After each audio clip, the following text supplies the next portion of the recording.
রামিসা হত্যা মামলার বিচার ঈদের পর শুরু হবে বলে জানিয়েছেন আইনমন্ত্রী মোহাম্মদ আসাদুজ্জামান।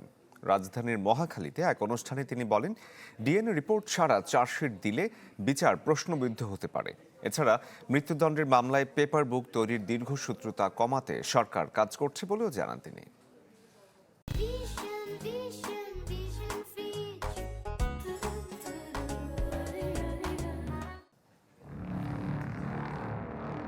বিচ্ছিন্নভাবে দেশজুড়ে বিভিন্ন সময় শিশু নির্যাতন ও হত্যার ঘটনা ঘটছিলই, কিন্তু রাজধানীর পল্লবীতে ৮ বছর বয়সী রামিসা ধর্ষণ ও হত্যার ঘটনা নাড়িয়ে দেয় জাতিকে।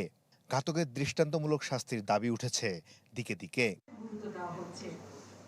শনিবার রাজধানীতে জাতীয় আইনগত সহায়তা সংস্থার অনুষ্ঠানে অতিথি হিসেবে যোগ দেন আইনমন্ত্রী মোহাম্মদ আসাদুজ্জামান। রামিসা ধর্ষণ ও হত্যা মামলার অগ্রগতি নিয়ে কথা বলতে গিয়ে জানান, ডিএনএ রিপোর্ট পাওয়া সাপেক্ষে ঈদের আগেই অভিযোগপত্র দেয়া হবে, পরে শুরু হবে বিচার। রামিসার ডিএনএ আসতে 72 ঘন্টার বেশি সময় লাগবে না, আশা করি ইনশাল্লাহ। আমাদের টপ প্রায়োরিটির মধ্যে এটা আছে। তদন্ত যে গতিতে আগাচ্ছে, আমরা ঈদের আগে যদি চার্জশিটটা দিতে পারি, সাধারণ জনগণ, দেশে বিদেশে মানুষ এই বিচার শেষ করতে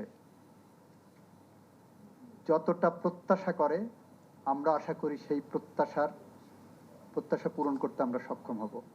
আইনমন্ত্রী বলেন, আলোচিত এই ধর্ষণ হত্যাকাণ্ডের বিচার এমনভাবে করা হবে যেন জনমনে কোনো প্রশ্ন না ওঠে।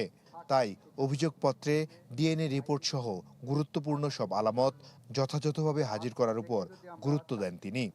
ডিএনএ না করে এই মামলায় যদি চার্জশিট দেয় পুলিশ, যে কেউ হয়তো বলতেই পারেন 164 হয়ে গেছে, এরপরে ডিএনএ কি আছে?